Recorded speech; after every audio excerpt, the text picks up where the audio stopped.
안녕하세요. 저는 평소에 사연을 듣는 걸 좋아해서 많이 듣습니다. 세상에는 정말 이상한 사람들이 많더군요. 이야기가 좀 과장된 것처럼 보이는 이야기도 많지만 한 가지 확실한 것은 세상에는 정말 미친 사람들이 많다는 겁니다. 말도 안 되는 일도 많이 일어나는 것 같고요. 제가 겪은 이야기도 해보고 싶어서 이렇게 사연을 보냅니다. 이 이야기는 정말 과장되지 않은 이야기입니다. 오히려 생략된 게 많겠죠. 글 쓰는 재주가 없지만 잘 좀 다듬어 주시기를 바랍니다. 아무튼 저는 농사 일을 하고 있습니다.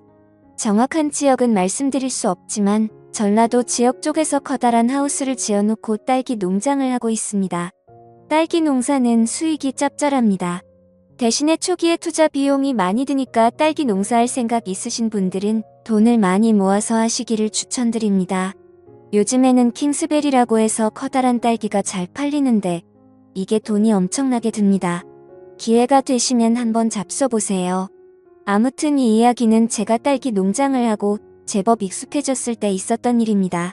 당시에 딸기 수확철이 다가오니 쉴 새 없이 바빠지기 시작하더군요. 수확철이 다가오면 하루에 15시간씩 일을 해도 시간이 모자라고 주변 사람들한테 도움을 받아야만 간신히 수확을 정상적으로 할 수 있는 수준입니다. 시기 안에 다 수확을 못하면 신선도가 확연히 떨어지면서 가격이 많이 낮아집니다. 그래서 가장 비싼 값을 받을 수 있을 때 얼른 수확해서 내다 팔아야 합니다. 저는 주로 경매를 통해서 판매를 하거든요.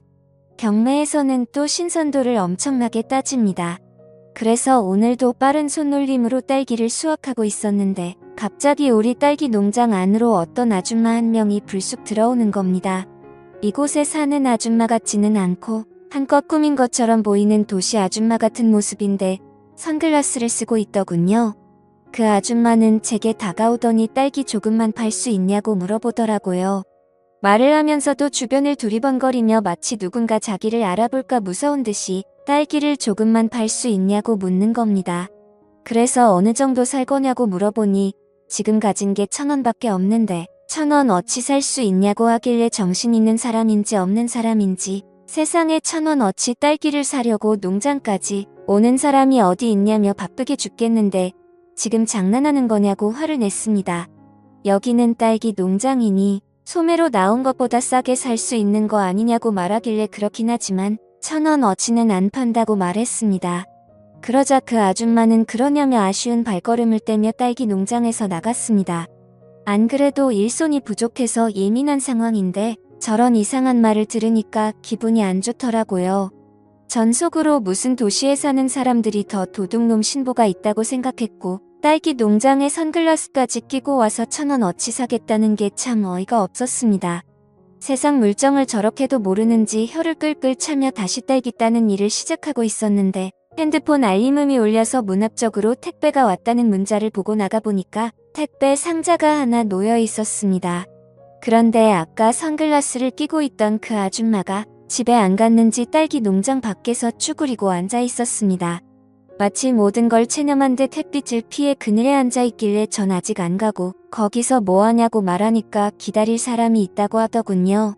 전 그러냐며 별 대수롭지 않게 생각하고 다시 농장 안으로 들어가서 일을 하려고 하니까 갑자기 그 아줌마가 저를 불러 세우더라고요. 또 무슨 헛소리를 할까 싶어서 그냥 무시하고 안 가고 싶었지만 대뜸 일할 사람이 별로 없어 보이는데 사람은 안 구하냐고 물어보는 겁니다. 전 그래서 사람이 필요하기는 한데 그쪽이 여기서 일할 거면 생각도 하지 말라고 했습니다. 농사일이라는 게 보기에는 설렁설렁하는 것처럼 보여도 다 기술이 필요하고 근성이 필요한 일이라며 제가 잔소리를 좀 했죠. 그래도 그녀는 할 수만 있다면 지금부터라도 하고 싶다면서 가능하냐고 물어보더군요. 그래서 전 좀 전까지 누구 기다린다고 하지 않았냐고 하니까 오늘은 안 만나도 된다며 일단 일 시작하고 싶은데 일 시작하면 일당이 얼마냐고 묻더라고요. 일당 6만원 드린다고 하니까 그녀가 고민을 하더라고요. 안 그래도 시간 없어 바쁘 죽겠는데 빨리 할 건지 말 건지 대답하라고 했습니다. 그러자 그녀는 3만원만 받을 테니 재워주고 밥도 달라고 하더군요. 저는 그 말을 듣고 또 어이가 없었지만 아까처럼 1,000원어치 딸기를 사겠다는 것보다는 들어줄 만해서 일단 알겠다고 했습니다. 이 여자도 무슨 사정이 있으니까 여기서 이러고 있는 게 아닐까 싶기도 했고, 무엇보다 일손이 부족해서 제 입장에서도 그다지 나쁘지 않았습니다. 오늘 하루만이라도 괜찮다는 생각이 들어서 일단 알겠다고 옷부터 갈아입고 일을 시작하자고 말하니 아줌마는 고맙다며 저에게 인사를 했고, 그렇게 바로 그 아줌마는 딸기 수확하는 일에 투입돼서 일을 시작했습니다. 그 아줌마는 제가 가르쳐준 대로 몇 바구니 좀 따나 싶었더니 갑자기 아줌마가 저에게 하루 종일 제대로 먹지 못해서 일이 손에 안 잡힌다며 딸기 한 바구니만 먹고 시작하면 안 되냐고 하길래 그럼 그러라며 딸기 한 바구니를 건넸고, 그 아줌마는 정말 맛있게도 먹었습니다. 며칠 동안 굶은 사람처럼 딸기를 먹는데 옆에서 보고 있는 제가 다 입맛이 돋더라고요. 그래서 저도 옆에서 같이 한 바구니를 먹었습니다. 그렇게 한 바구니를 뚝딱 해치우더니 이제 살 것 같다며 다시 열심히 일을 하더라고요. 가끔 대학생들이 농촌생활 경험한다고 10명씩 오곤 합니다. 근데 저 아줌마는 도대체 무슨 사연이길래 이 시골까지 와가지고 저러고 있는 걸까요? 그렇게 한참을 일하니 점심을 먹을 시간이었고 전 아줌마에게 점심을 차려줬습니다. 그랬더니 이 아줌마 점심도 정말 며칠 굶은 사람처럼 개걸스럽게 먹었습니다. 이렇게 개걸스러운 이미지였으면 애초에 선글라스를 쓰지 말든지 똥폼이라는 똥폼은 다 잡아놓고 이제 와서 저러나 싶었습니다. 전 그 모습을 보니 궁금한 게 많아서 도저히 안 될 것 같아 댁이 어디냐고 물으니까 서울에서 왔다고 하더군요. 근데 여기까지 어쩐 일로 왔냐고 물으니 사실은 놀러 왔다가 길을 잃었다고 하는데 도저히 믿어지지가 않았습니다. 대한민국이 무슨 방글라데시 시골 변두리 마을도 아니고 어디서든 전화도 되고 경찰을 불러서라도 집에 가면 되는 거 아니겠습니까? 지금이 조선시대였으면 제가 이해해 줄 수 있겠지만 이런 세상에 길을 잃었다고 집에 못 가는 건 말이 안 된다고 생각해서 저는 이 여자가 무언가 숨기는 게 있다고 확신했습니다. 그래서 살짝 떠보기 위해서 길을 잃었으면 같이 놀러온 일행에게 전화하면 되지 않냐고 물었습니다. 그러자 아줌마는 제 질문에 대답도 하지 않은 채 웃으며 허겁지겁 맛있게 밥을 먹기만 하군요. 여러모로 수상했지만 어차피 커다란 농장에서 뭐 훔쳐갈 것도 없을 것이고 일이나 하고 집으로 가겠지 싶어서 일이나 시켜야겠다고 생각했습니다. 사실 이 여자가 무슨 사정을 가지고 있는지 그다지 궁금하지도 않고 중요하지도 않거든요. 그렇게 점심을 먹고 우리는 다시 일을 시작했고 드디어 딸기 농장에서의 하루 일과가 끝이 났습니다. 오자마자 10시간을 넘게 일했는데도 생각보다 군소리 없이 끝까지 하더군요. 처음 치고 이 아줌마 제법 일을 잘해서 그런지 그래도 저 혼자 할 때보다 수월하게 끝난 것 같았습니다. 아줌마는 저에게 어디서 자면 되냐고 하길래 따라오라고 하며 제가 살고 있는 집으로 안내했습니다. 아줌마는 저를 따라오면서도 집에서 혼자 사냐고 물어보시더라고요. 저는 그렇다고 짧게 대답했습니다. 왜 지금까지 혼자 살고 있는지 저의 개인적인 이야기까지는 하고 싶지 않았거든요. 사실 아내는 저와 이혼도 하지 않은 채 집을 나갔습니다. 저는 시골에서만 자랐기 때문에 도시 여자란 결혼하는 환상을 가지고 있었거든요. 살다 보니 어떻게 인연이 닿아서 도시에서 자란 여자와 결혼을 했고 아내와 함께 이곳 딸기 농장에서 일하며 살았습니다. 근데 도시에서 자란 제 아내는 1년도 여기서 못 견디고 바로 집을 나가버린 거예요. 아무런 연락도 없이 갑자기 사라진 아내를 행방불명으로 신고해놨 그 이후로도 아내를 찾을 수가 없었습니다. 아내는 어릴 때부터 고아로 자랐다며 심지어 연락할 가족조차도 없더군요. 사기 결혼을 당한 게 아닌가 생각했지만 시간이 지나고 나니 아내라는 존재도 서서히 잊혀지더라고요. 그 이후로 수소문을 통해 듣자 하니 아내는 다른 남자와 살림을 차렸다는 소문이 있었습니다. 그걸 본 사람도 있다고 해서 처음에는 아내를 찾아볼까 하고 백방으로 나섰지만 결혼한 서방도 버리고 집을 나간 여자인데 이렇게까지 찾을 이유가 없다고 생각해서 후에 그마저도 그만뒀습니다. 그게 벌써 20년 전 일입니다. 아내를 찾아도 다시 아내와 살기는 어렵고 그 많은 세월을 혼자 살다 보니 이렇게 혼자 사는 게 더 편하다는 생각도 들더군요. 당시에도 노총각 딱지를 떼고 마지막에 결혼한 거였는데 결혼하고 나서 1년도 안 돼서 아내가 집을 나간 저는 그 이후로 노모를 모시며 딸기 농장을 일구어 나갔습니다. 그런데 이제 노모마저도 돌아가시고 이렇게 저 혼자 딸기 농장을 꾸려나가고 있었습니다. 그래서 저는 이런 저의 복잡한 가정사를 처음 보는 아줌마한테 굳이 말하고 싶지 않았습니다. 일행들한테 전화해서 집에 가면 되지 않냐고 물어본 제 질문에도 그녀가 대답하지 않았으니 저도 그냥 대답을 하지 않았습니다. 그렇게 집에 들어와서 선글라스를 벗은 그녀의 얼굴을 보니 한쪽 눈에 멍이 시퍼렇게 들어있었습니다. 그러면서 거울을 보며 멍든 자국을 오목조목 살펴보는데 꼭 누군가에게 맞은 느낌이더라고요. 아줌마는 그 뒤 살짝 눈물을 훔치는 것 같았습니다. 저 아줌마에게 분명 사연이 있는 것 같았습니다. 서로 개인적인 건 물어보지 않았습니다. 일단 저도 저의 개인적인 이야기를 하고 싶지 않았고 그녀도 개인적인 얘기를 하고 싶지 않은 것 같더라고요. 그리고 무엇보다도 딱히 그녀에 대해서 궁금하지 않았습니다. 그래서 더 신경을 끄고 조용히 저녁을 먹기나 했죠. 저녁 먹는 김에 제가 직접 담근 딸기주도 가져와서 저 혼자 마셨습니다. 그 여자에게 주기 아까웠거든요.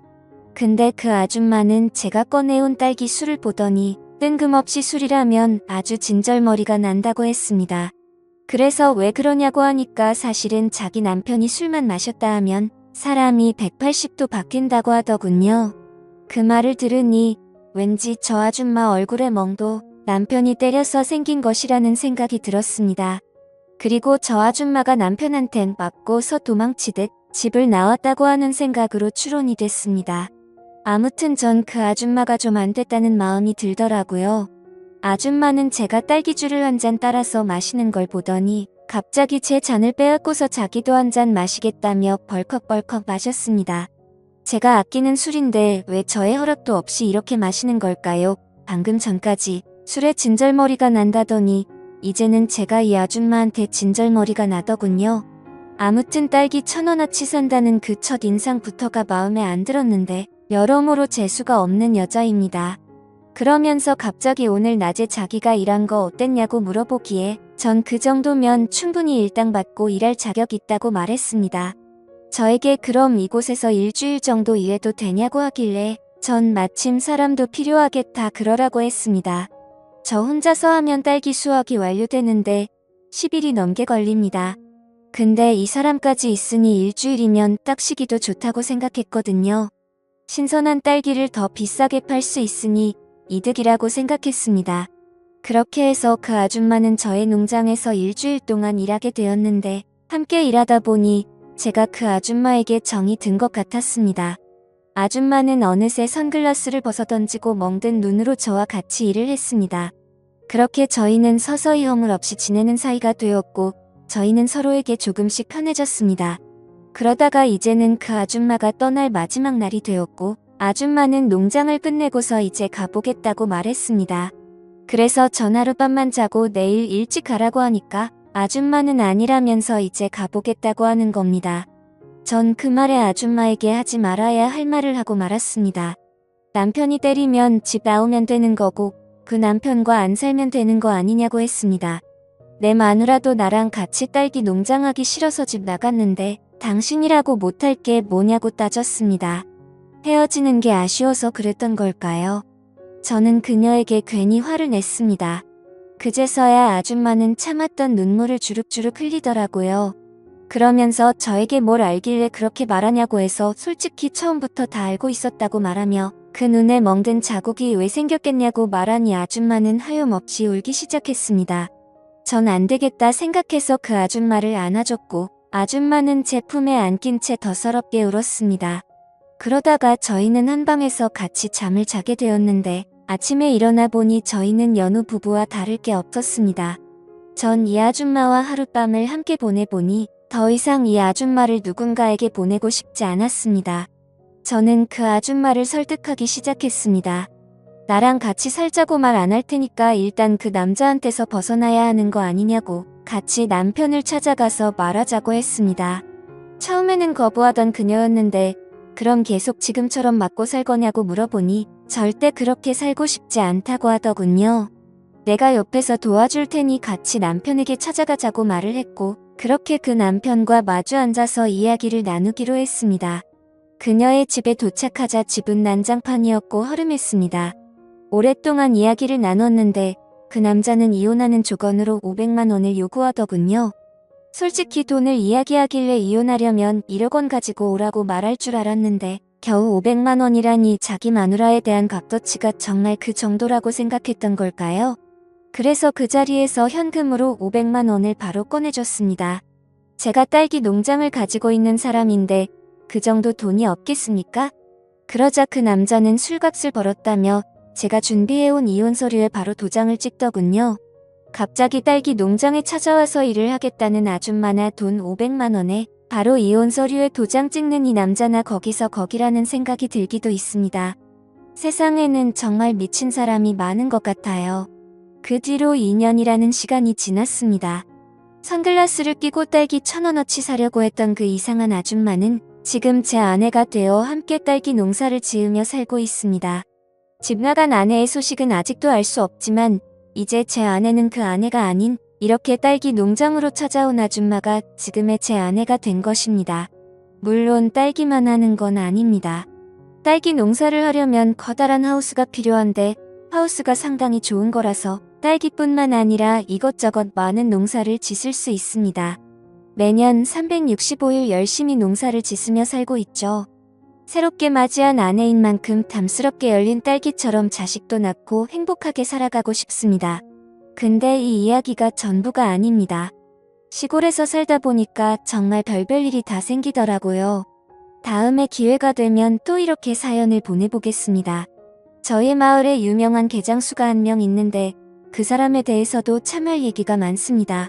세상에는 정말 상상도 할 수 없는 미친 사람들이 많다는 걸 느꼈거든요. 저와 제 아내에 대한 이야기는 여기까지입니다. 긴 사연 들어주셔서 감사합니다. 구독과 좋아요 알림 설정 눌러주세요. 그럼 모두들 행복한 하루 보내세요.